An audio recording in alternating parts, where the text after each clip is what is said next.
Welcome, my friends, to Agile ABCs. It's a pleasure to have you here today. The purpose of our meeting is to talk about the world of Agile for a little bit. I know lots of you are getting ready for your PMP exam or your maybe even CAPM exam. You need this stuff for CAPM as well, by the way. You know, this is a huge part of the CAPM exam and also the ACP exam. But beyond that, it's also an important aspect of the CSM and the PSM exam. So the main purpose of our meeting today is to break down the world of Agile. What exactly is Agile? Now, to make this worthwhile, I will bring up a whiteboard where I'll share some ideas and images to make this as brain friendly as possible. So, for those of you watching, welcome. What exactly is Agile? If you were going to describe what Agile is for someone, what would you say? I've heard all sorts of definitions. Some definitions are right on point, and others are very far removed. Some of the definitions I hear, especially on places like LinkedIn and other social media, some folks are convinced that Agile is a framework. Some are convinced that Agile is a methodology. I often find that to be rather amusing. But some people take offense when you try to point out that Agile is not a framework. Like, what do you mean? It's just like waterfall, the opposite. No. So let's break down what exactly it is. I'm going to share my whiteboard here shortly, and off we go. All right. So you hear the term Agile. Agile has an A, a B, and a C. The A is attitude. As they say, attitude is everything. It's the beginning. Attitude, right? Agile is a posture, it's a philosophy, it's a mindset. And to get into that agile zone, there should be a shift from being rigid, stick in the mud, I ain't budging, to, oh, perhaps there's a better mousetrap.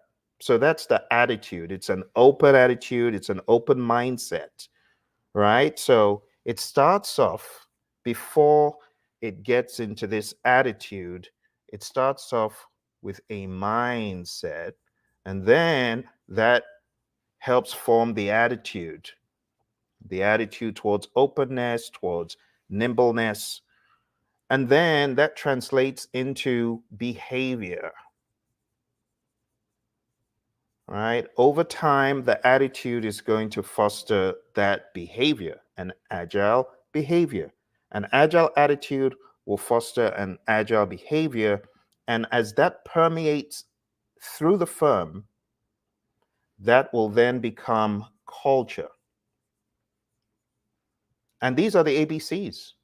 So if you want to go through an agile transformation, start off with the mindset, start off with the philosophies, ensure that your people truly understand what agility is all about. Because I hate to say it, a lot of firms, they think they get the Jira, the Jira subscription, and they think they're agile. No, you're not. You can have a team using Jira all day, but they're the most unagile team, right? You have some folks who think, oh, all we need to do is go get safe. Well, maybe you should go check out safedelusion.com. Safe is not a magic bullet for agility. And that's all I'm going to say about that, because there's a lot more to be said about how unsafe safe is. But you can get the full download at safedelusion.com. It's a big old PDF, and it's got case studies and people who've actually been out there trying to use this thing. But I won't go into that today, because I know some folks here don't even know what safe is. So let's stick to the program, right? Attitude, behavior, culture. You want to go through that transformation, that agile transformation. It's all about the ABCs. It's not about the software. It's not about tools. It's not about some big old framework. You got to be agile in mind first. So when people ask me what agile is, I tell them it is a mindset that translates into attitudes, behaviors, and cultures to allow you to pivot to the ever changing world around you or persevere as appropriate to the world around you. We say pivot or persevere in the world of agile. So it starts off in the mind. The good book would say, as a man thinketh, so is he. If you're not thinking agile, your behaviors, your actions are not going to be agile. Now, to the agile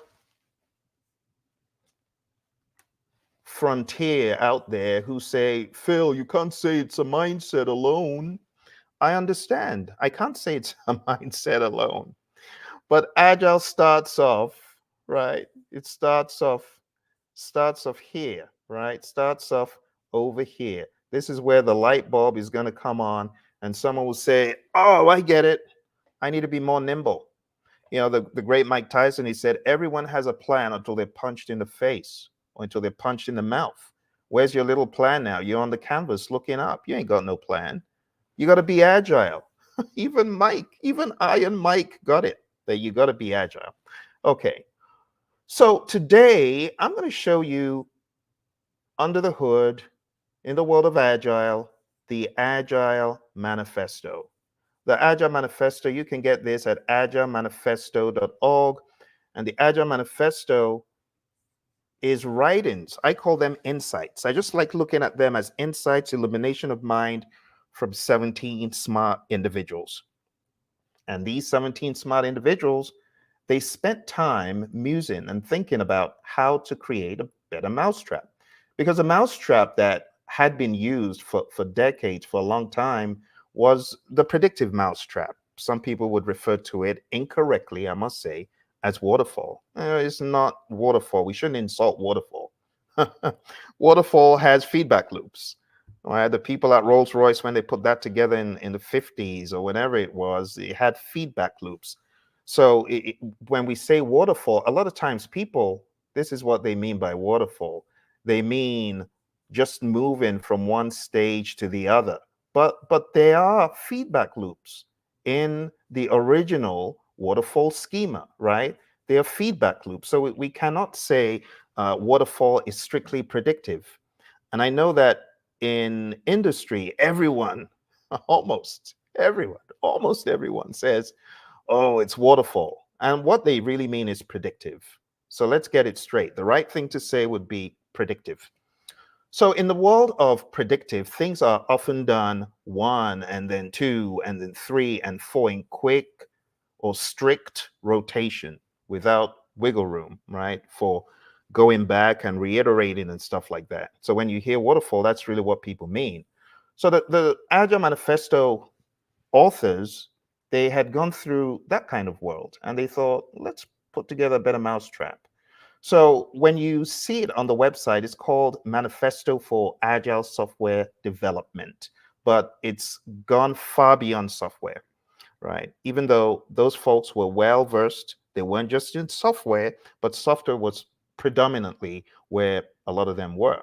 So it says we are uncovering better ways of developing software by doing it and helping others do it. In other words, uncovering better ways of developing products. I like replacing the word software today in 2024 with the word product because the world of agile is far reaching. It's not just software, right? It's gone far beyond software into hardware, into pharmaceutical, gaming, you name it, it's everywhere, right? So they came out with a set of values, and I just call them guiding values. They just help frame one's thinking about agile. So I call them the guiding values, and they also have 12 principles. So they're 4 values and they're 12 principles. And honestly, all this is a way to unlock your thinking. Okay. So for the newbies who are learning about agile for the first time, I want you to think of it as a state of mind that translates into actions. And through those actions and the practices, we end up getting work done a lot smarter, a lot more efficiently, and we're nimble to respond to the change around us. That is not to say that predictive is bad, because predictive often gets a bad rap and it's demonized. And that is not smart, right? There's nothing wrong with predictive up to a point. If you're trying to force the predictive peg into an agile hole, then you're going to have issues. Your customers are not going to be happy. So there's sensible ways of going about doing work. And I often say, just have an agile mindset. Even if you're doing a predictive project, still have an agile mindset. It's going to pay off at the end of the day. It's been proven. It's been proven in research. All right. So here is the very first Agile Manifesto value. So it says, we're uncovering better ways of developing software by doing it and helping others do it. And through this work, we have come to value. Here's the first one. Come to value individuals and interactions over processes and tools. Now, I want to make this as brain-friendly as possible. And because I want to make it brain-friendly, I will share certain images to help the information stick. This session is really more for people who have never encountered the world of Agile in depth, at least the Agile Manifesto values and principles. So here's your first image. Individuals and interactions over processes and tools. It didn't say individuals and interactions instead of processes and tools. You get that? Because some folks get it wrong. Some people think, oh, those agile people, they're saying forget about processes and tools. No, that's not what it says. It just says value. See the word? That's the magic word right there, my friends. Value, value, right? Place value. It's like, as a human, what do you value on planet Earth? If there was one thing on planet Earth you needed to survive, what would it be? And I ask this question all the time, and some people say food, but it's not food. You can survive longer with water than with food. So I say, through my being on planet Earth, I've come to value water over food. Now, the running joke is, don't say I don't value food, because I do. I just value water more. You get that?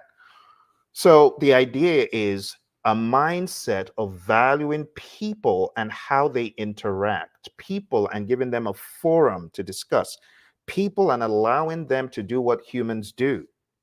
Humans are great at interacting with each other. It's wired in our DNA. If we give people enough time to interact and to be productive together, then they'll do a lot better job with the processes and tools they're given. Okay? All right, so that is the very first value in the Agile Manifesto. Again, going down to agilemanifesto.org, and you'll be able to download the entire thing. All right, let's go to the second one here. And the second one just says, working software.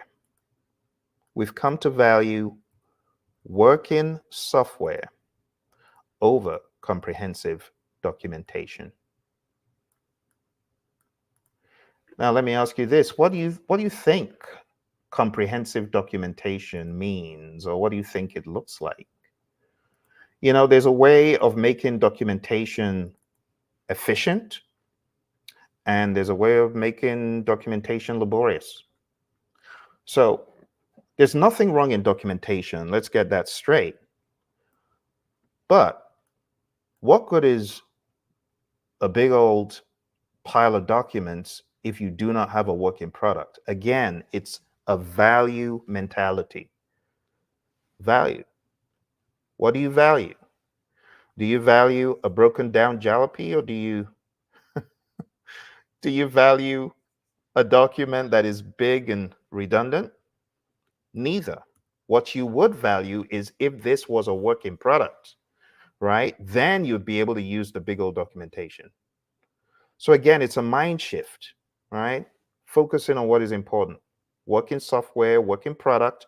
You can see I made the word product stand out because software is not the only thing we can use this way of thinking for. So working software over comprehensive documentation. Again, it's a mindset. It's a shift in mind. All right, let's move on. Moving on to the next one. Customer collaboration over contract negotiation.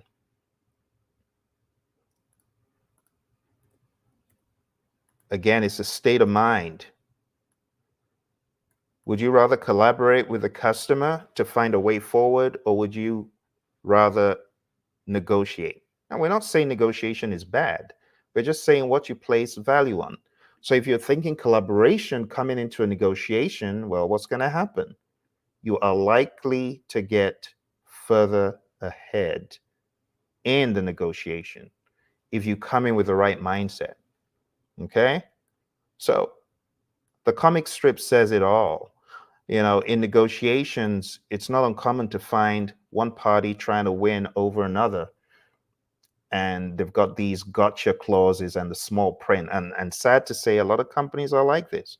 A lot of companies, they're all out to bamboozle the little guy, get him to sign the dotted line, and then they stiff him at the end of the day. No, that's a very poor mindset. And it's sad that several businesses are like that, but that's not our model. Our model needs to be more humanistic. It's all about collaboration. Let me work with the customer. Imagine going to your favorite Starbucks and ordering, let's say you normally order a number 7. On this particular day, you drive up to the drive-through and there's a slip of tongue and you order a number 3, or that's what they hear. You get to the window and they give you a number 3, and the number 3 is nothing like what you order. You always order something totally different. And instead of them working with you, they're like, no, that's what you ordered. You ordered number 3. Now get out of here. How horrible. But it's amazing that some businesses, that's their model. They don't want to work with the customer. They go by what the contract says. And that's a poor mindset. We don't want to be like that. All right. For those of you just coming, we're taking a look at the Agile Manifesto, the values and the principles, and we're on to value number 4. This is one of my favorites because it is where the quote from Mike Tyson comes in.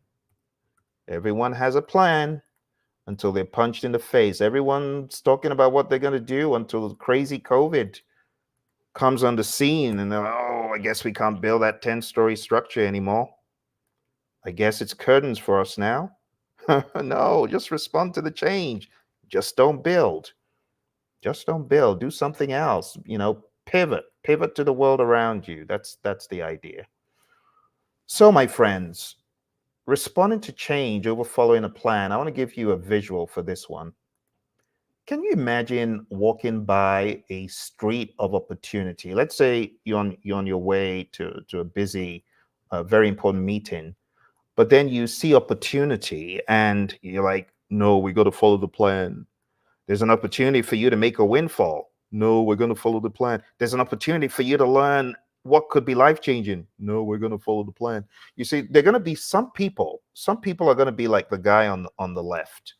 The guy on the left sees the opportunity. He's being agile. He seizes the opportunity, dives headfirst into the water of opportunity.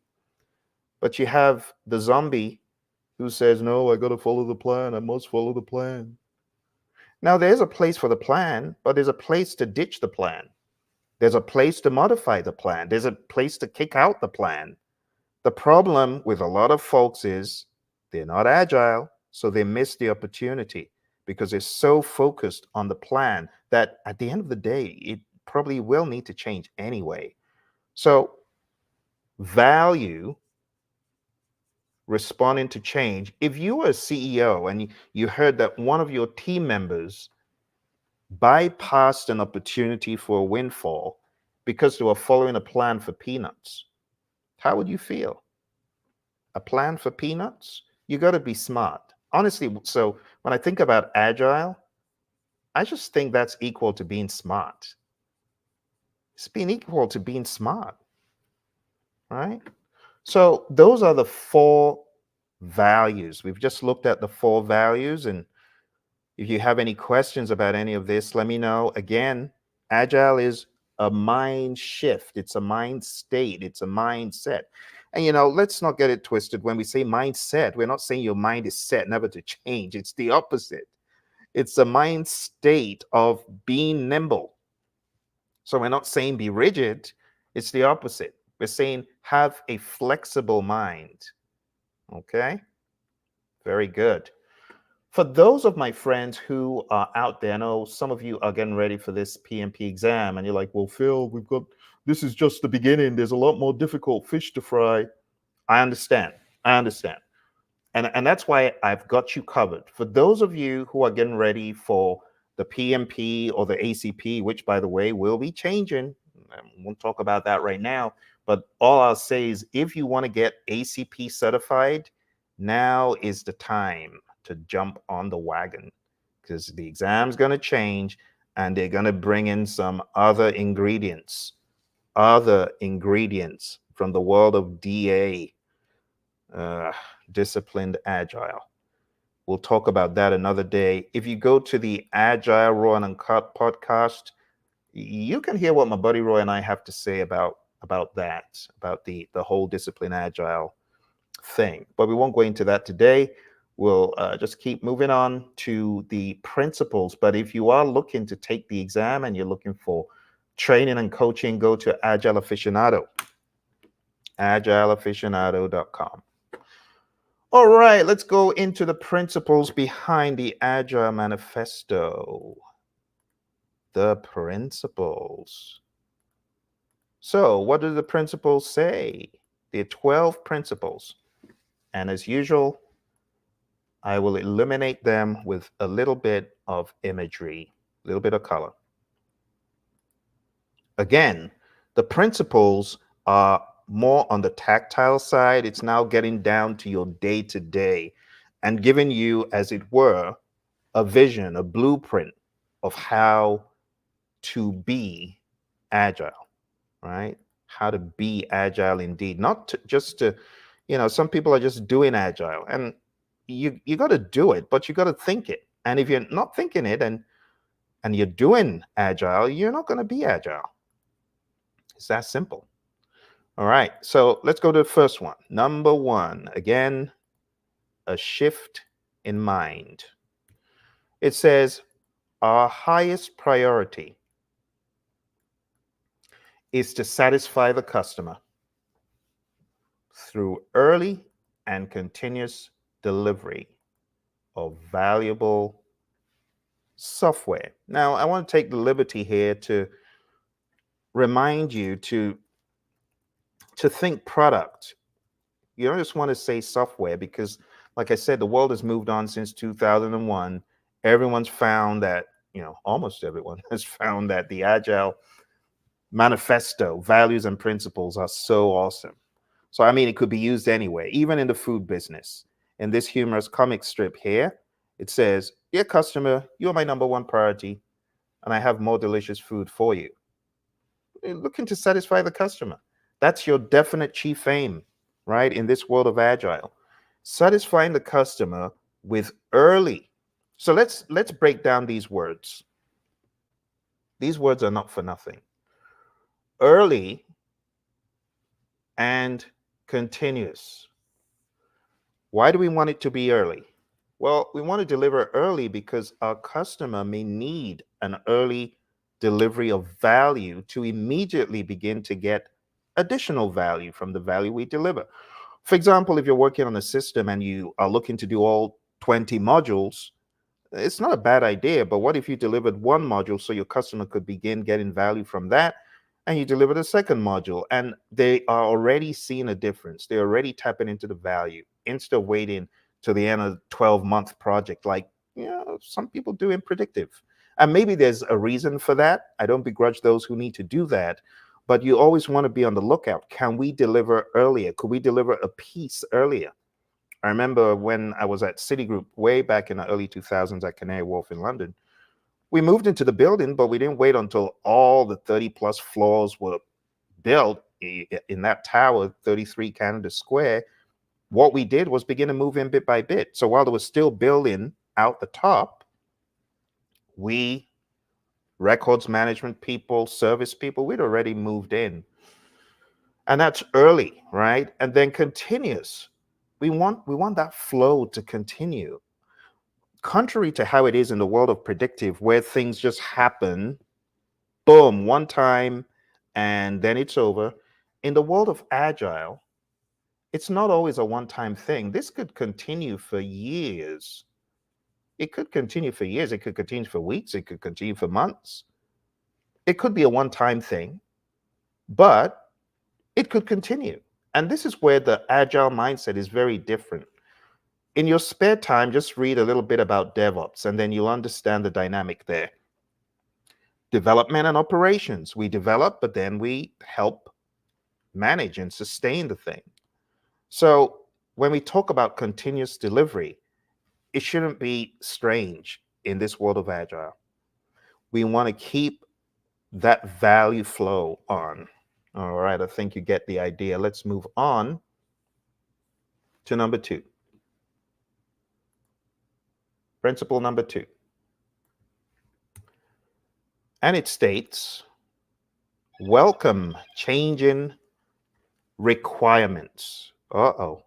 Now I know that's one that some people are not very happy about, the word change in requirements, because it sounds like drudgery, especially in the world of predictive, but that's not how we are in the world of agile. Let's read what it says. Welcome change in requirements even late in development. Agile processes harness change. Oh, we can actually take advantage of change? Yeah, you can harness change for the customer's competitive advantage. Yeah. So when you harness change for the customer's competitive advantage, you're putting them ahead of others. In this humorous comic strip here, I need to change my order. Talk about change orders in predictive. You won't be a favored team member if you're always doing that. But in the world of agile, yeah, I know it's the 99th hour, but I need a Himalayan spinach salad, please. And the waiter's cool. Waiter says, sure. And that's the way we think in the world of agile. It's like, okay, let's take a look. Let's see. We don't shoot the messenger. We don't shut the person asking down without some sort of collaboration to see how we can make it happen. So again, it's a mindset. It's a mind shift, right? Mind shift from, oh, we got to do this big old change request. How to go through change control board. And again, I say that in jest, but I don't diminish the importance of the change control board. It's just a different way of thinking. I've been in companies where we did the change board all day long, and it has its place. But this world of agile is a different one. All right, let's move to our next one. Number 3. We're going to pick up the pace here a little bit. Deliver working software frequently. Again, that word software, I want you to think about the word product. All right, product, service, result. Product, service, result. Doesn't have to be software alone. Okay. Deliver working product frequently. What's all this frequent stuff about? Why frequently? Why a couple of weeks to a couple of months with a preference to shorter time scale? Why? A picture is worth 1,000 words. So let's look at this humorous picture here. So they got it. They got everything locked and loaded. They're just delivering it. Wow, another delivery. Now think about how happy your customer would be if you delivered working products frequently. How happy you are when you see features in your favorite software tool. More great features. But why a couple of weeks to a couple of months?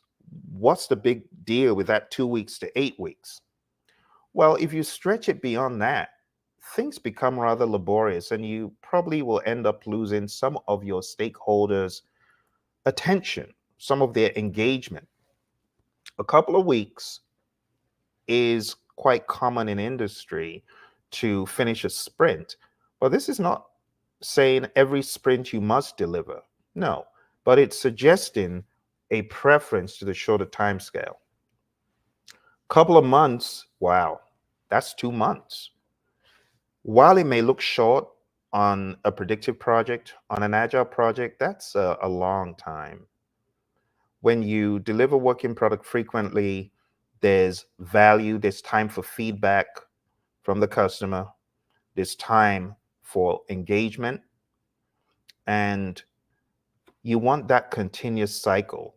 You don't want a big break and then, starts and fits. You don't want that. So a couple of weeks is great because it allows you to get feedback, allows the engagement, and that's why there's a preference to the shorter time scale. All right, for those of you who are just coming, we're going all out, taking a look at the Agile Manifesto. Let me go ahead and put the Agile Manifesto principles link in there. I just realized I hadn't done that for you. Let's put that in the chat. agilemanifesto.org. Okay. And if you have any questions, feel free to ask. This video will be up for those who, I know some of you still at work. My friends on PST time zone, I understand. All right. So that was number 3. Let's go on to number 4. Number 4 is business people and developers must work together. And they must work together daily. I often joke about how my buddy Roy's my Agile coach, for those of you who have seen us together teaching this stuff. But my buddy Roy and I were training a company that will they'll remain nameless to protect the innocent. We'll train this company, and one guy, on seeing this, got active and animated. And he said, "Why do we have to work together with the business? I can't stand my marketing people." I almost said, "That's your problem, buddy," but I didn't. I was nice. I said, in the world of Agile, there is a role that is often referred to as the product owner in a lot of the Agile frameworks. And this could be an archetype of the mouth or the voice of the customer. And that person works as part of the team. We're not saying you're confined to work with the business forever. No, product owner. The product owner, we often refer to the product owner as the chief value officer because they know the business. They know what the business wants. So they're a mouthpiece. So when we say you got to work together daily, right? We're not saying literally be in the same room, stuck with the marketing team, stuck with the accounting team. That's not what we're saying. Okay. But think about it. Why should the developers and the business people collaborate frequently and work together daily as much as they need to? That's the magic word there, cooperation. Why is that? Because we work in sprints in the world of Agile. And sprints, as you witnessed from our last reading, we want our delivery to be a couple of weeks or a couple of months. So if we're thinking like that, we can have sprint 1 for 2 weeks, plus sprint 2 for another 2 weeks, plus sprint 3. And you could have some kind of output. Or you could have sprint 4 and keep going till you actually release, right? There's a difference between having a shippable increment versus actually releasing it into the pipeline of production. So you need to think about that when we talk about working together daily. You work together daily, you get some output. That output could get refined. The iterations may refine it, and then it's released. But daily work is encouraged, right? We want people to have access to the business people to ask questions And like I said, the representative of the business is none other than the product owner. All right, let's move on, my friends. Build projects around motivated individuals. This one sounds like duh, but hey, some of you are in teams. You know the person next to you is so demotivated. Like, get me out of here, kind of demotivated. They are ready to leave the job tomorrow, which is sad. Which is why in the world of Agile, we want to hire adults. We want to hire people that can actually be left alone. people, people that we don't need to babysit. Have you ever been in a job where you got a boss who's checking up on you 20 times a day? Nothing more annoying than that. In this world of Agile, we don't want to do that. So we want to, as my mentor John Maxwell would say, we want to get the right people on the bus. We want to get the motivated individuals on the bus. And when they're on the bus, we want to put them in the right seats on the bus. And then we give them the environment. We give them the air conditioning. If you've lived in Arizona like I have, you know the 115, 120-degree temperatures, those aren't good. No, you don't want that. You want it to be air conditioned in the 60s. I know some of you don't like the 60s, too cold. Okay, whatever is good for the team, give them the support they need and trust them. Trust them to get the job done. Like, you don't need to babysit them. Just give them a good environment, give them the nurturing, give them the support, and away you go. Just get out of their way. You become what we call a roadblock remover. You become a servant leader. And that's what we're talking about. Give the team the environment and support they need. You know, one of the saddest things is in some organizations, the way management thinks, they got such a limiting belief that they want to clamp down on the team and restrict their movements.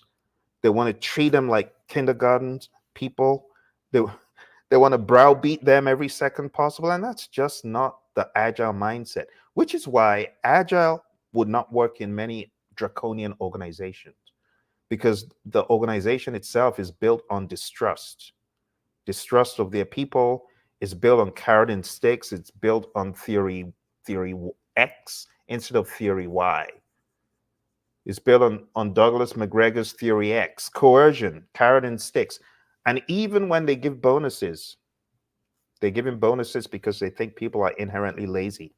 They need motivation through bonuses. They're giving the bonuses for the wrong reason. Bonuses are good, but they shouldn't be given as a carrot and sticks or a belief that our people are so useless. Instead, we want a theory Y mindset, open arms, believing that people can work without supervision. So if you're going to talk about Douglas McGregor's theory Y, that's what Agile is all about. Theory X, we call that boss an impediment to the employee's morale. Theory Y, we call them a boost. You ever had a boss that was such a boost to your morale? You loved coming to work. I had a boss like that at Honeywell. A few days ago, I was just checking up, seeing how he was. I realized that he wasn't with us anymore. But what an awesome dude who got me in the right seat, got me in the right team at Honeywell. And because of him, I was able to slay that job, dominate. So a shout out to my former boss, Jim Schaefer, who's not with us anymore. But yeah, that's the kind of environment you want to build. You want to build an environment of trust. Now, I know for some of you who are already into this world, this is like old news to you. But I understand some of you who are new to the world of Agile, it's not about just software, software, software, software. It doesn't even need to have any software, which is why I'm taking time to break it down simply as possible and show you some imagery. So you remember some of these outrageous pictures, and then it'll stick. I want to give a shout out to my buddy who went through this training with me, Morgan, Mr. Morgan Pruitt, who is now a PMP today. Congratulations, Morgan. I am glad that our Agile Musings paid off, and you're now a PMP. And we're going to have more adventures together with you coming alongside and helping others learn the world of Agile. All right. So this next one says the most efficient and effective method of conveying information to and within a development team is face-to-face conversation. Do you agree or do you not agree? Some people are like, no, we don't agree. It's Zoom. Zoom is best. I can be in my jammies and be in my meeting. Well, I mean, there's a difference between convenience and effectiveness. Yes, one could be in their jammies all day and pretend to be in meetings. But as you can see in this image here, the idea was to convey how there could very easily be confusion, even on a virtual call with cameras. But if you're in the same room, the richness of the communication goes up. Now, this is one of the most contentious principles because I've taught this in different classes, and the argument is always no fail. I am not going to agree that the most efficient method is face to face. And it's usually my friends who are developers. They say, Phil, we all need to be seeing the same screen at the same time and looking at certain code or certain information. And we need to edit that together. If we're all in a room together, it wouldn't work very well. But if we're geographically dispersed, it could be very efficient to just put a comment in Zoom and for the facilitator to understand what we were saying and take it on a case by case basis. And I understand that. I understand that. You got to remember in 2001, we didn't have Zoom. We didn't have Zoom and we didn't have this medium. Keep that in mind, my friends. So you can take it with a pinch of salt, but I think you get the idea. Most efficient and effective method, especially when there just needs to be an observation of the body language. Have you heard about Professor Emeritus Albert Mehrabian from UCLA who did an experiment and he realized that when you're communicating and the communication doesn't check all the boxes, right? So you got the body language, you got the tone of voice, and you got the words, right? Imagine you're communicating with me and I say, yeah, I'm really happy to be here training this class.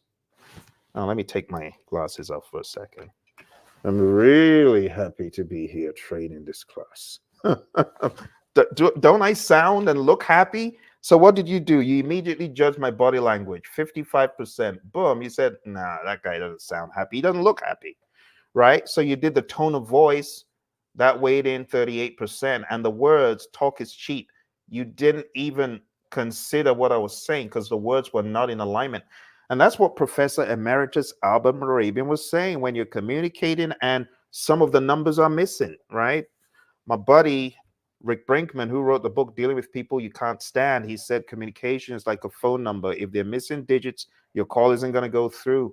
The missing digits in the body language, if that is missing, you got big problems. So when we talk about face-to-face, we're not saying that Zoom isn't effective or other means aren't effective. We're just saying that face-to-face goes a long way. All right, let's move on from there and go to the next one. All right. Think you get the idea. We can argue about that all day long. I know that's one I can't win. I'm not looking to win, though. I just looking to illuminate your mind as far as what the manifesto says. Okay, don't shoot the messenger. I didn't write it. Ask my buddy Alistair. Alistair Coburn was one of the people that wrote it. Go to Ken Schwaber and Jeff Sutherland. Go wrestle with them. All right. Working software is the primary measure of progress. So in this world of Agile, we kind of roll a little bit differently. You see, in the world of predictive, we're so into the percent completes, aren't we? Percent complete. This used to be the story of my life in previous employments. You got the big old schedule and you got the tasks, and then you got the Gantt charts, right? The big old Gantt chart, and you got all those dependencies and names. In the world of Agile, ain't nobody doing that. And then we'll say, oh, this is 90% complete, this is 20% complete, and I'm not begrudging it. I got certified in that stuff. I did the MCTS, love Microsoft Project, use it till the cows come home.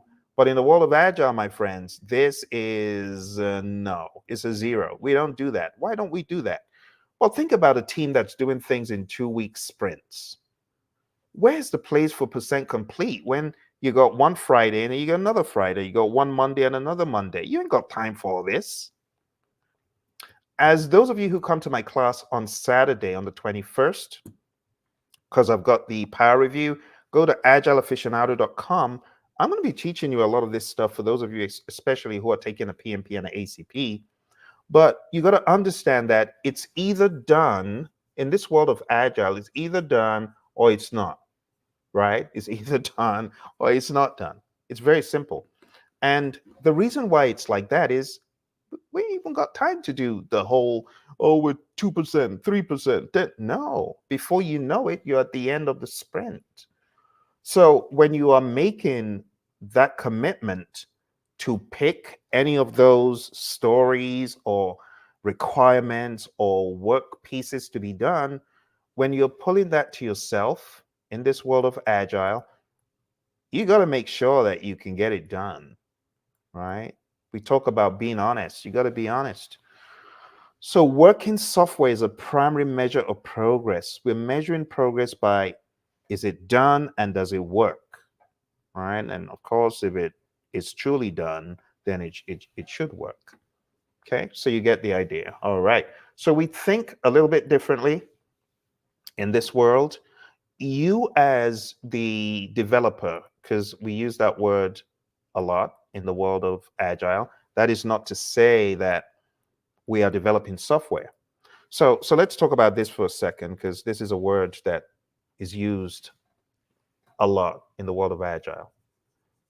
A developer could be a cake baker on a cake baking project. A developer could be a technical writer.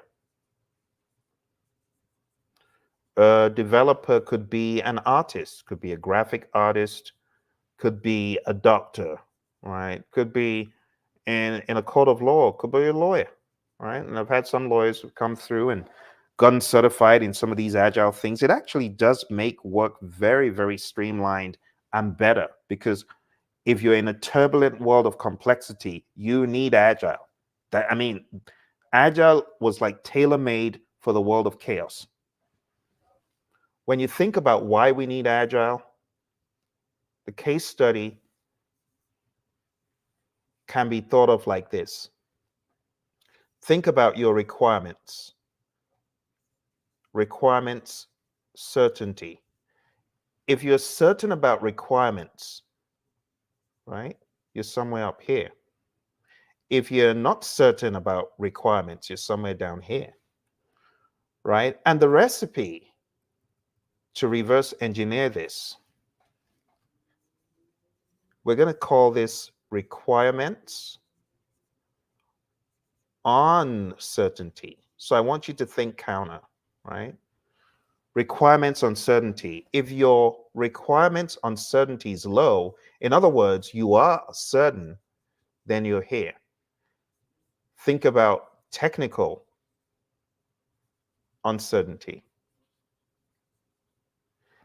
If in terms of the technicality, you've got a good idea of what you're doing, then you're also here in this region. This is the business case for predictive kind of stuff, because there's very low uncertainty, right? But as you begin to move into higher levels of uncertainty, you find yourself in this region, and ultimately the region of chaos or anarchy. The idea is that if you are in these regions, the more you venture towards these turbulent regions, the more you need Agile. Now, chaos is, there's just no business case for that. That's awful. What we want people to do is bring some level of sensibilities, bring it down into this region. And the way you do that is by tackling the work piecemeal, by doing things more in iterations, and then you can bring things more into a manageable area of what we would call the complex zone. So I would advise, if you haven't taken a look at this model. It's there in our Agile Practice Guide. I'm going to open the Agile Practice Guide for a second. I know some of you have been reading this, and more power to you. If you've been reading it, it's a good thing. This is going to help you understand Agile more. Don't forget, PMI partnered with the Agile Alliance when they wrote this. So if you follow me, I believe the page is 14. Is it 14? Yep, there we go. So on page 14, we have an image, pretty much the image I drew just now. This image right here, you can't see too well. But this is called the Stacy model. It's called the Stacy complexity model. And it pretty much just shows you what I've been talking about, the business case to use this way of thinking, right? This agile way of thinking. All right. So for those of you who are just coming, we are taking a look at the Agile Manifesto values and principles. And we just took a look at working software is a primary measure of progress. And I was explaining the business case for Agile using the Stacy model. Now we're done with that. Let's move back into the rest of the manifesto. So the next one, the next Agile principle is Agile processes promote sustainable development. Going to put that on the screen now. And it says the sponsors, developers, and users should be able to maintain a constant pace indefinitely. So let's talk about this.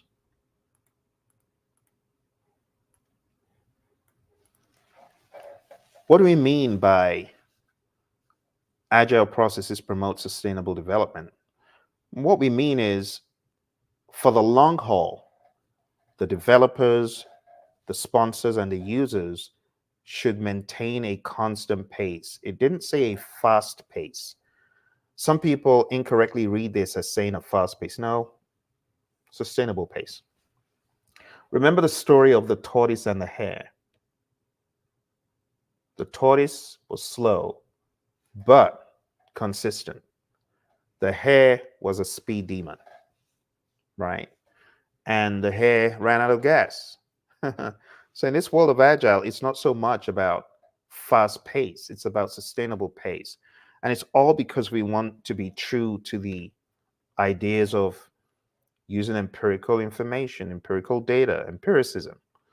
So we're going to go off our track record of the past to predict the future. But if we've got some crazily high amount of work done because we're cramming in tons of overtime, that's not repeatable. That's not sustainable. See? So that's not how we want to think. In the world of Agile, we want to make sure we can sustain our pace. So we promote sustainable development, and we want the users to maintain a constant pace. So if you can work 30 hours a week, that's sustainable. Someone says, Phil, I do 80 hours a week. That's hard. That's actually, is that sustainable? I would say it's not. You're gonna have burnout. So this one, I call this the don't kill the team principle. Don't kill the team. Leave the work for tomorrow. I often tell the story of someone who my buddy Roy knew. It's sad, but this individual had a heart attack and died at work. And they opened for business the next day. It's not worth it. Have some work-life balance. That's all this is saying, pretty much, right? We're very big on work-life balance in the world of Agile. All right, let's move on, my friends. Let's move on to the next one. And this one is all about technical excellence and good design. I really want to make it clear, when you hear the words technical excellence or good design and things like that, it doesn't have to be about software, right? We have designers in the world of architecture. We have designers in the world of interior design. We have designers in the world of art and aesthetics, right? So when we talk about technical excellence, don't immediately think, oh, it's IT again. No, it doesn't have to be IT again. Okay, now, why would this enhance agility? For those of you that have the book written by the Agile Alliance and the PMI, there's an image here that tells a very easy to understand story. And the image looks something like this. You got this bubble, and then you got lean, right? The world of lean. And you have Kanban, and then you have Agile. And then you have the tiny little other frameworks like Scrum, like FDD, like Scrumban. But what can we infer from this? Agile and Kanban are subsets of lean. So the lean movement is part and parcel of how we act and think in an agile environment. Okay. So what do we mean when we say lean? We're talking about continuous improvement. We're talking about a process designed to increase efficiency and horsepower. We're talking about value. We're talking about value stream mapping, topics like the 7 wastes. We're talking about flow. We're talking about pull. We're talking about perfection. And honestly, lean has many influences: leadership, practices and principles around team structures and team process and process visualization, and the whole idea of elimination. That's a big word. We want to eliminate waste. We want to save the team a whole lot of fan cleaning. Design soundly and cut once, and there's not going to be any waste. But if your design is crummy, you're going to cut 1,000 times and have a lot of scrap, a lot of rework. So when you pay attention to being technically excellent and you got a solid design, you are enhancing agility. Great Steve Jobs, rest his soul, he said, design is not what it looks like. Design is not what it feels like. Design is how it works. And you got to take a step back and say, how is this thing going to work? Whether you are writing a book, whether you are preparing a course, whether you are preparing a speech, there are elements of technical excellence in it. And that makes you agile. So contrary to a lot of the thinking that's like, oh, in order to be agile, you gotta do software. That's not true. Not true. Not true. Okay. Let's move on.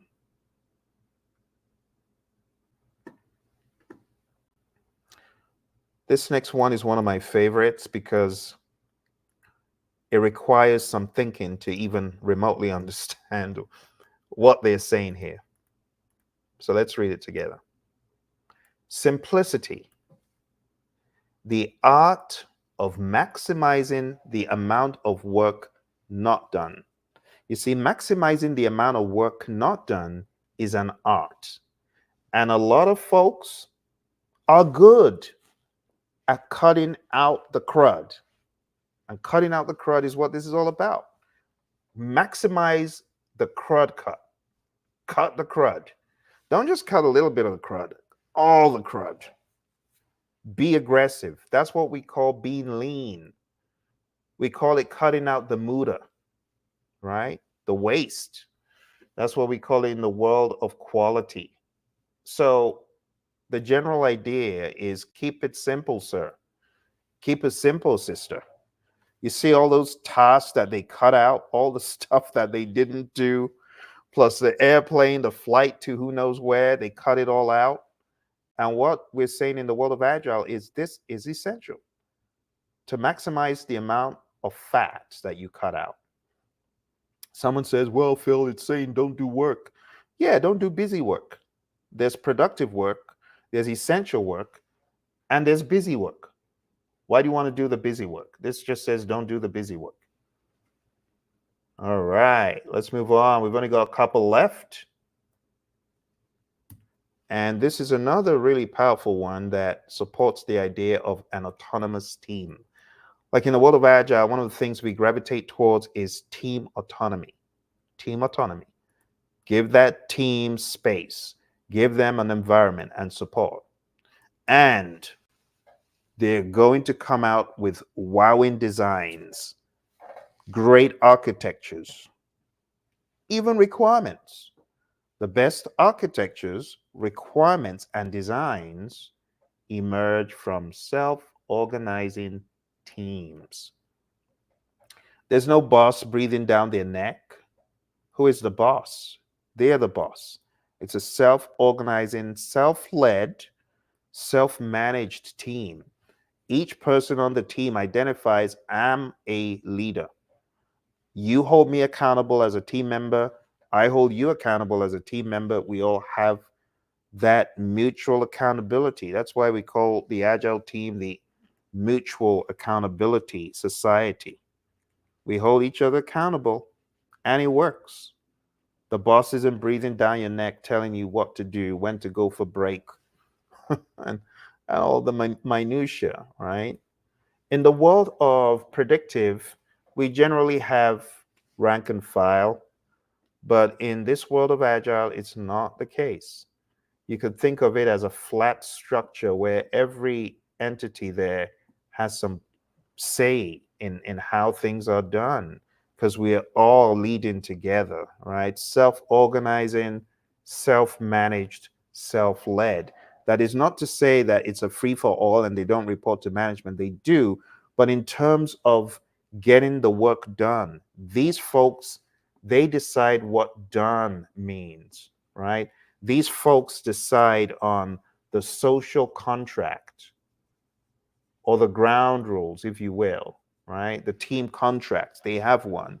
They decide how to resolve conflict, how to make decisions, group decision making techniques. It's not one person saying, okay, this is what we're going to do. And there's a place for that. Don't get me wrong, right? There's a place for that. A lot of militaries, that's a style, and it just makes sense. But in this world of developing products, self organizing teams is a great way to go. All right, my friends, you've almost completed this hour with your buddy Phil. I just put in some finishing touches to the Agile Manifesto here. And the final one, final one. Here we go. This says at regular intervals, the team reflects on how to become more effective. That's a no-brainer. I know a lot of you already do that. You're always asking the question, what can I do to be better? What can I do to take the ante up? And that's it. How can we improve? How can we be better? Can we build a better mousetrap? If so, how can we? What can we do differently right now, right? This is often called a retrospective, all one word, of course. Retrospective. Let me write it out properly. Retrospective. Hello, my buddy Ron. I just saw Ron jump on. Thank you, Ron, for coming through. I just saw your message. I was so busy yakking away. Thank you, Ron. Ron says trust is essential to your success. It may be hard, but it's worth it. Absolutely, Ron. That is true. Thank you, Ron. I appreciate you coming through. Thank you so much. And thank you for the comment. Very much appreciated. Thank you. All right. Well, my friends, the retrospective is the formal construct, right? That's the formal event, if you will, in the world of Agile. But we shouldn't only retrospect in the retrospective. We should retrospect everywhere. Retrospect on your own as an individual. You don't have to retrospect only in a retrospective. You get what I'm saying? You could retrospect at the end of the day. You could retrospect at the end of the week. You could retrospect on your own. It doesn't have to be a prescriptive retrospective. In other constructs in the world of Agile, we retrospect ad hoc. If we need to, we're going to have a retrospective. Just remember the difference between a retrospective and a lessons learned, because it's a common question I get. A lessons learned could be public information. Once the lessons learned is done and the information is cataloged, you could very well have team members sharing what happened, who did what, the mistakes that were made, who made the mistake. We don't do that here, right? We call this Agile Vegas. Whatever happens in Vegas stays there. Whatever happens in a retrospective stays in a retrospective. That's the general idea, my friends. All right. Over the past 1 hour, 1 full hour, we have been covering the world of Agile. We started off with the ABCs, the attitudes, behavior, the culture. Then we went into the Agile Manifesto. Then we talked about individuals and interactions over processes and tools, working product over comprehensive documentation, customer collaboration over contract negotiation, responding to change over following a plan. Then we got into the fun principles. And I gave you a whole lot of imagery. And honestly, a picture is worth 1,000 words. And if I can give you an image that will stick in your head, I know that it will be far reaching. And that's why I'm showing you these images all over again. So our highest priority is to satisfy the customer, welcome changes even late in development, deliver working product frequently. Business people and developers should work together daily, build projects around motivated individuals, face-to-face conversation. We had a discussion on that one. Working products is a primary measure of progress. And then I talked about the Stacy complexity model for a bit. And then we got into agile processes promote sustainable development. Talked about continuous attention to technical excellence and good design. Talked about keeping things simple, simplicity. Cut out the muda. The best architectures, requirements, and designs are from self-organizing teams. And we talked about the retrospective. And you don't have to wait till the retrospective to retrospect. All right, my friends, that's all I have for now. Thank you so much for joining me. I hope you found this helpful, useful. And I am encouraging questions. Thank you, Ron. Thank you very much. If you have any questions, even after the fact, most times I swing by and check on whatever questions come up, and I will answer them even afterwards. Okay? So thank you very much for coming through. Those of you who did, I know a lot of people jumped in and out because of work and all the, after work routine and so on. And I appreciate you coming through. Okay. Thank you all very much. I look forward to having this discussion maybe again sometime soon. Those of you taking the PMP exam, remember the 21st of September, I have the Agile Power Review. This is where we are going to be covering the Agile Practice Guide inside out. It's going to be a half-day boot camp, 4 hours. We're also going to take apart the world of Scrum, get a little bit more into Scrum. I'm going to just give you the Agile mindset, the Agile blueprint that you need specifically for these exams that you are seeing on the screen here. The PMP exam and the ACP exam. Like I said in the beginning, the exam will be changing. Let's do that again. The exam is changing. And when I say the exam, I'm talking about the ACP exam, not the PMP. Don't get nervous. The PMP exam is not changing, but the ACP exam will be changing. And it will only make sense if you start studying in earnest. I know I've got some friends who are interested in this exam, and I haven't broken the news to you, but you probably learned from this video that the exam is changing. Okay, so I encourage you, if you're thinking of taking this exam, strike while the iron is hot. Now's the time to do it. Okay, thank you all very much.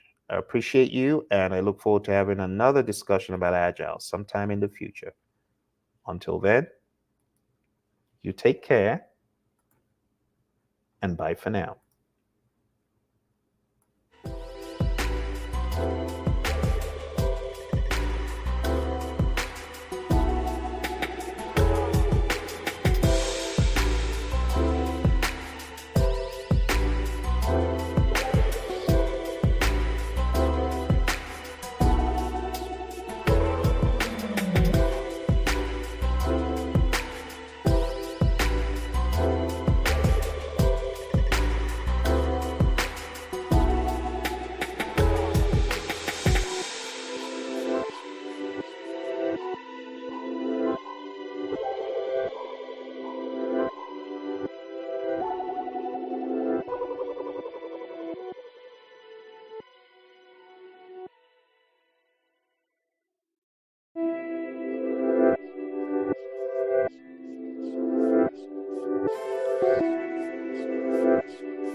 What exactly is Agile?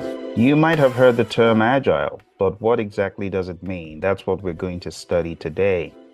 When you hear Agile, I want you to think about a foundational concept.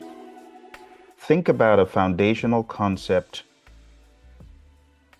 of a person being nimble in mind, to be able to make a mind shift, to be able to rapidly move from a current state to a future state,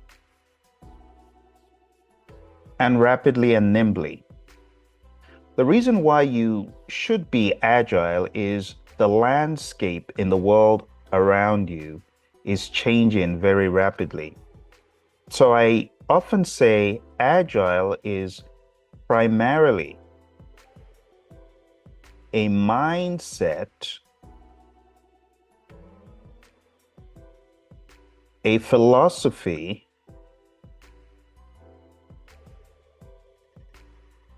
that, when enabled through your thinking first, enables you to act. It's supposed to be the brain. If you don't have an agile mindset, you will find it hard to act. That's why in the world of agile, we say the ability to pivot. And we often say pivot, in other words, move or persevere. Pivot or persevere, depending on how things are working for you in your current environment. So agile is a mindset that translates into actions. So it's like this. Agile starts off with a mindset. That mindset forms an attitude. That attitude galvanizes into behaviors. And ultimately, we want it to become a culture. We want agile to be a culture. It starts off with the thinking. Agile isn't only about thinking. Agile is also about doing. So the attitude is important. It comes first. The behaviors form through the practicing of that mindset.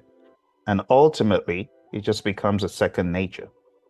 So that's the foundation for Agile. Now, Agile, as we know it today, is formed squarely on philosophies. And the earliest documentation of calling these Agile was in the Agile Manifesto back in 2001. And the Agile Manifesto simply states that through the work of carrying out software development projects and other types of projects, the writers said they have come to value people, individuals, and interactions over processes and tools. The processes and tools are good, but if you have a poor mindset, you could have all the tools in the world and still have a crummy team. So our philosophy, our mindset needs to be one of valuing. We're not saying tools and processes are not important, but we have to value the people more than the tools, because the people work the tools, right? If you want the tools to be used at their optimum, work on valuing the people, giving the people a forum to speak and to share ideas. Another one is working software over comprehensive documentation. Remember, we're talking about valuation here. Valuation. We're not saying that documentation is bad. We're just saying we value having a working product over comprehensive documentation. Sometimes the deliverable is documentation. So we're not saying the documentation is bad. We're just talking about what we value most. It didn't say working product instead of documentation, because at times you need the documentation to even know how to work the tool, but it's one of value. If you don't have a working product, your documentation can't help you. If you do have a working product, then the documentation can help you. So again, it's all philosophy, it's all perspective. Moving on here, my friends. Next, we have customer collaboration over contract negotiation. Again, we are talking about value. You got to value the customer. Value the customer and the stakeholders. And when you choose to collaborate over negotiate, it's a good mind state, because when you focus on the value of collaborating with the customer over negotiating and saying, hey, this is what the contract said, so we're not going to do this. Instead of doing that, you want to understand where the customer is coming from. You want to ask the question, how can we get you to your success state? What does that look like? No matter how many times it changes, our mindset needs to be one of openness to that concept. Okay. Next, we have responding to change over following a plan. So what exactly are we saying here? The great Mike Tyson, he says, everyone has a plan until they're punched in the mouth. So we got to value responding to change, responding to ambiguity, complexity, craziness. We got to value that over having a plan. Responding to change over following a plan. And having a plan is not bad, but following the plan rigidly when the marketplace is radically changing or the world around you is radically shifting makes no sense. It is better to respond to change. Just like when the crazy pandemic hit, a lot of businesses went under because they were not able to respond to the madness around them. So when you think about the Agile Manifesto values, it just helps us better see. But we don't stop at the values. We also have principles. We have 12 principles in the Agile Manifesto. And the very first principle it just says, our highest priority is to satisfy the customer. Satisfy the customer. And how are we going to do that? The manifesto says through early and continuous delivery of valuable product. So again, this is what we want to put into our daily work. We got to make it a priority. We want to understand the concept of continuously delivering value, as that will delight our customer. And that is the very first one of them all. If you go to agilemanifesto.org, you'll be able to see the full list of the Agile Manifesto values and principles. But let's talk about the second one here. The second one, I'm going to put it on the screen for you. And it just says that we should welcome changing requirements, even late in development. And it says agile processes harness change for the customer's competitive advantage. We should welcome changing requirements, even if it's late in development. You know, some folks, they get mad when their customers bring change requests in late. But the Agile Manifesto is challenging that thought, is letting us know that these processes, agile processes, harness change for the customer's competitive advantage. It's a last-minute change, but it's going to add tremendous value to our customer. Why do we want to prohibit that? You see, it's a different mindset than that we have in other frameworks and work approaches. Okay, so that was number 2. Let's go to number 3. Number 3, it just says deliver working software frequently. And again, you got to understand that this is a perspective. Deliver working software frequently from a couple of weeks to a couple of months, with a preference to a shorter time scale. Why do we want a shorter time scale is the question. Because if we spread out our delivery too far out, market conditions could change, the customer could be disengaged, and because we're working in sprints, change is fluid and expected.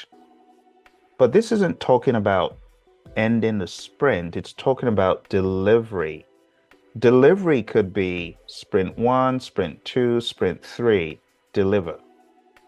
And what this is saying is a couple of weeks, which typically could be a 1 sprint, to a couple of months, which would be 8 weeks, which could be 4 sprints. And it's saying with a preference to the shorter time scale. If you could do that every 2 weeks, that's fine. Not more than 2 months. And we prefer the shorter time scale, like I said. Not only do you want to get value quick, you don't want your customer to be disengaged. And the cycle of improvements, it just makes sense to do things in shorter cycles in this agile world of ours. Now, in the world of predictive, you can argue and say, no, we can't do it in a couple of weeks or a couple of months. It's got to be a year. And that's understandable, but as much as possible, you want to have that agile mindset to always look for opportunities to do things quicker, to do things so your customer can get the value earlier. There's something we call cost of delay in Agile, and we want to be aware of that. There's a cost for delaying delivering that product, and we don't want that to be too high. Business people and developers, this is the next one, must work together daily throughout the project. My buddy Roy and I were teaching an Agile course once, and we had someone who was really upset about this. And he said, I don't like the marketing team. I don't want to work with them daily. They're horrible.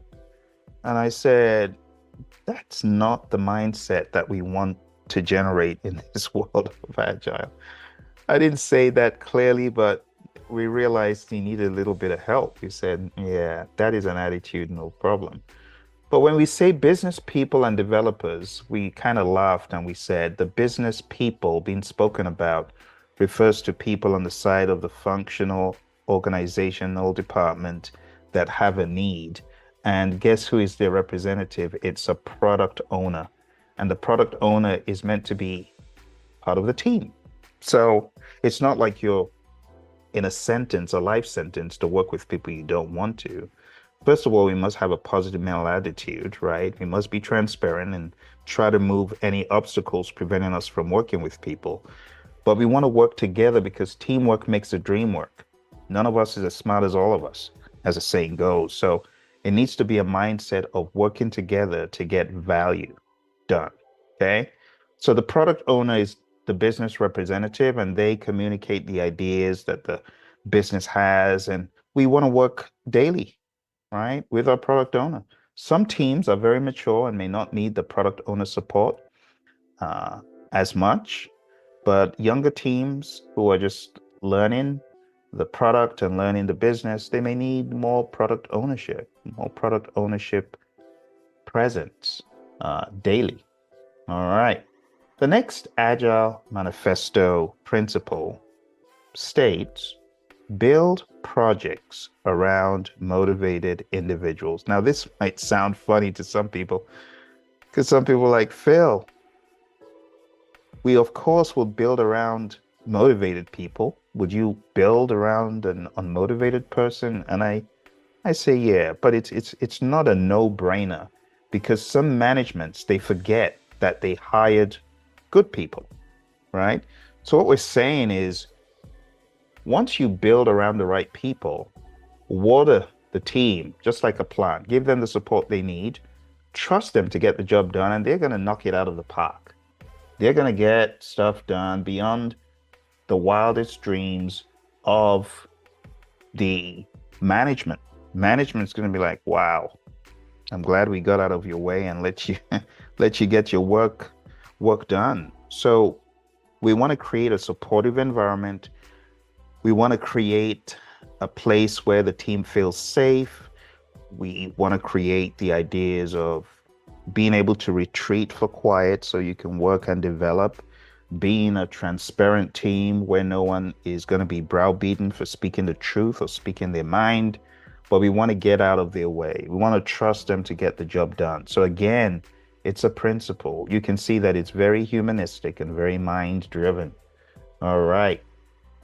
The next one is very straightforward, and this is all about face-to-face communication. Now, some people they argue, and I've had classes where I'm teaching this, and people say, no, I don't agree.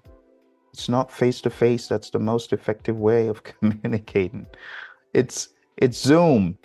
And I laugh because I understand what they're saying. What they're saying is, well, my team and I, we use Zoom and everybody needs to be seeing the screen at the same time so they can write the code together. And I'm like, I understand. But under most circumstances, when you meet face to face, the communication is richer. Have you ever heard of the 55-38-7?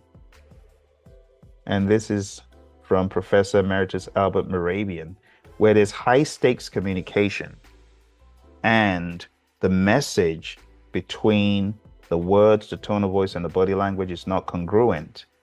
People immediately gravitate more to the body language. Body language becomes huge in what people are looking for. Words would be a mere 7% in such high stakes communication where there's not congruent communication.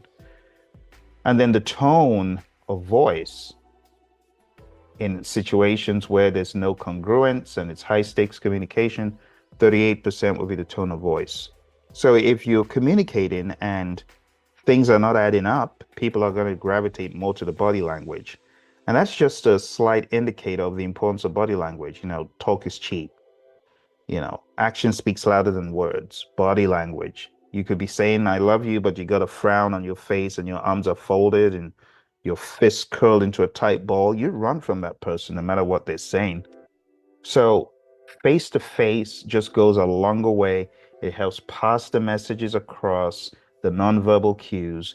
And in some circumstances, I understand Zoom and conference calls and so on. Some people might find those more helpful, but under most circumstances, we're talking about the efficient and effective method that people should gravitate towards is face to face. It's so content rich. But anyway, let's move on from that and let's move on to the next one.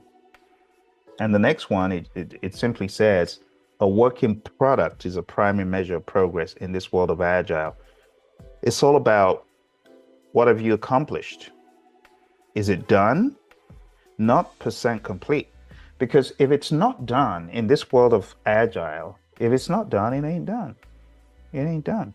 And this is the primary measure for our progress in Agile because, we do things in these 2-week sprints.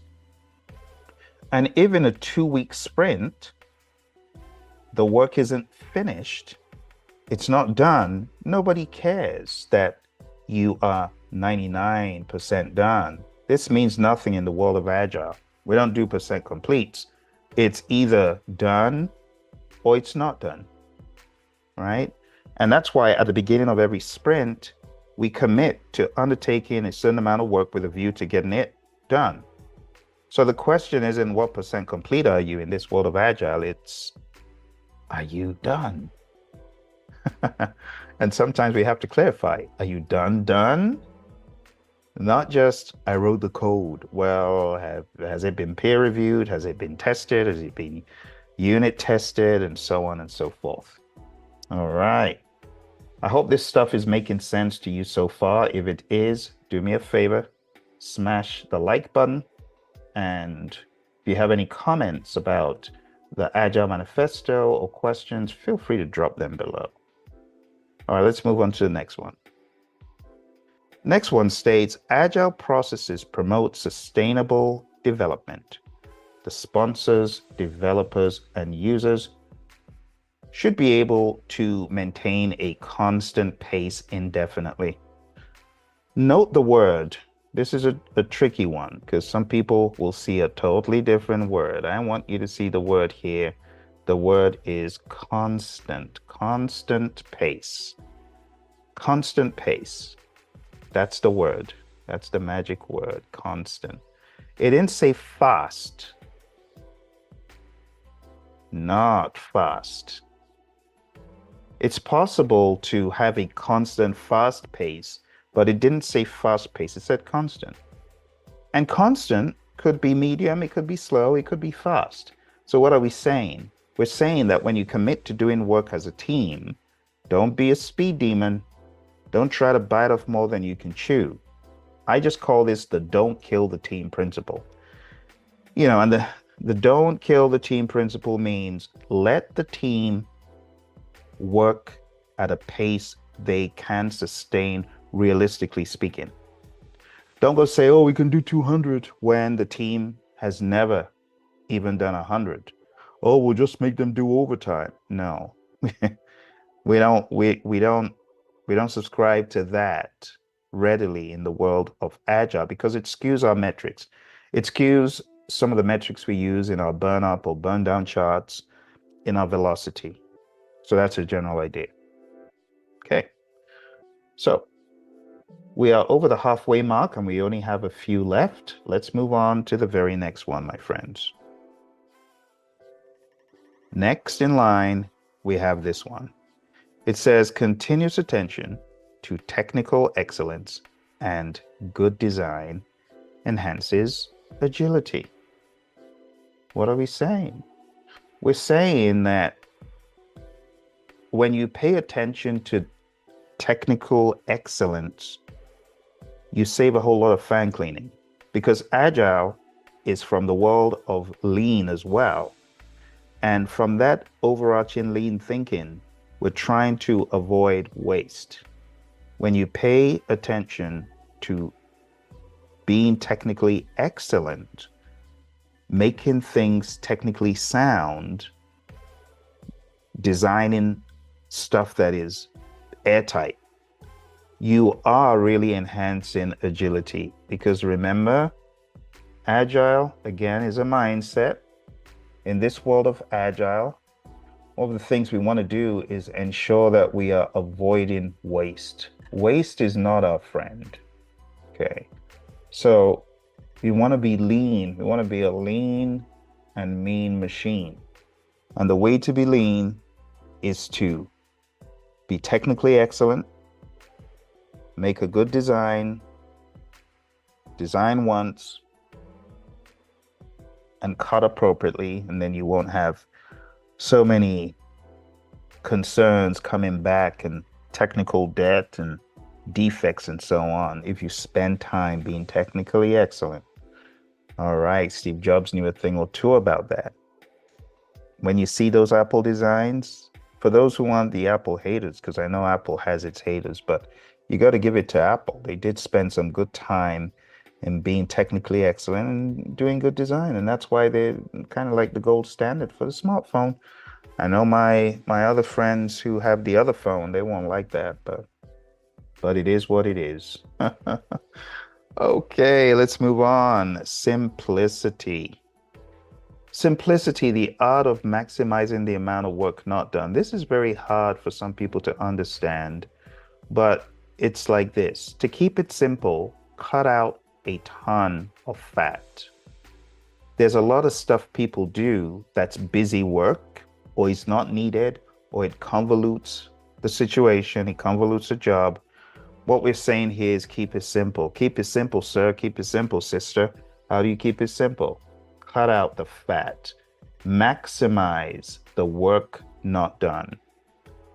So it's a shift in mindset. In some other methods, there's a lot of busy work, a lot of red tape, bureaucracy, and so on.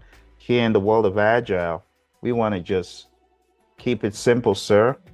Keep it simple, sister. It's that simple. Okay, we got two left. The next one is all about self-organizing teams. And it simply states, the best architectures, the best requirements, and the best designs, they emerge from self-organizing teams. And we've talked about self-organizing teams already. We said, give the team the environment and support they need, trust them to get the job done. And it's true. When we truly believe that when we allow the team to self-organize, to be themselves, to innovate, we get the best solution. It's just a no-brainer. It's been proven time and time again. Self-organizing teams, they get the best, instead of having someone breathing down their necks, telling them how to do stuff. All right?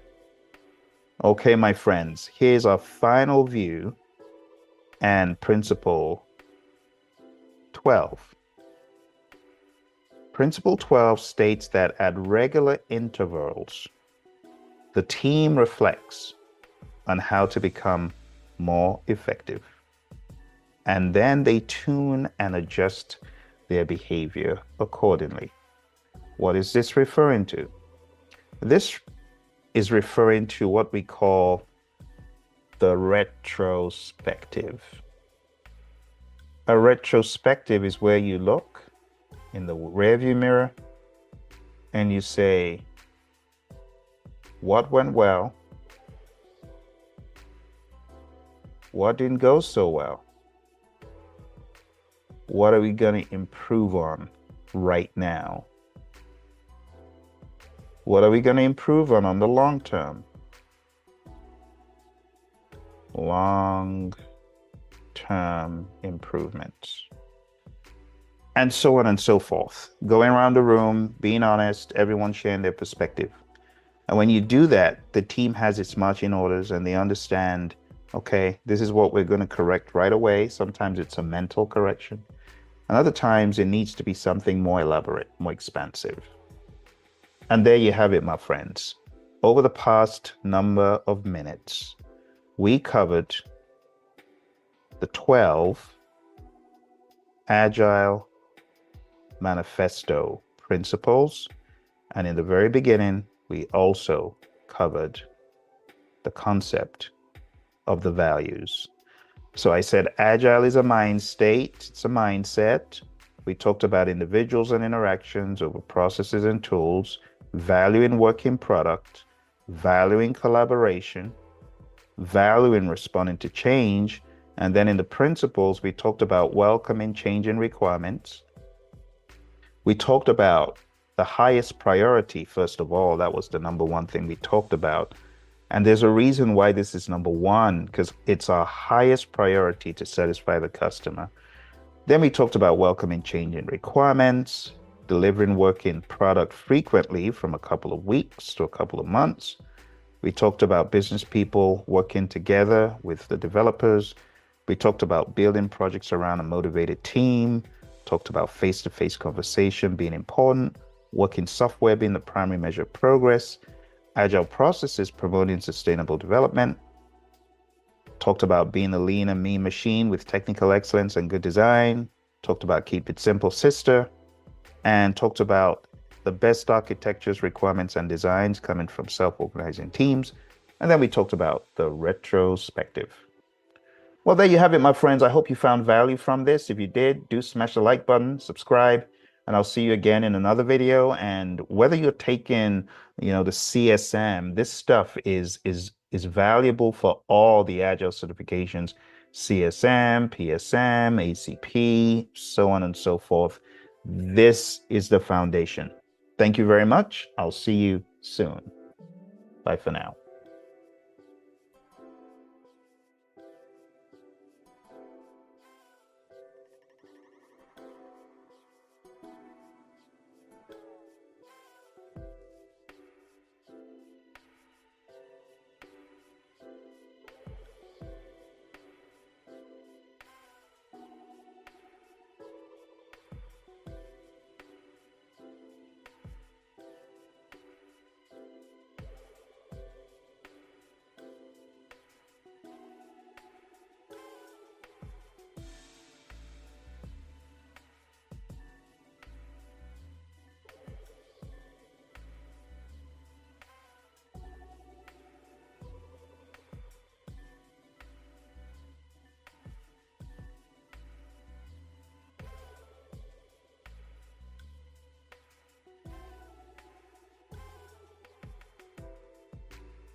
All right, my friends. Well, I appreciate you staying around, and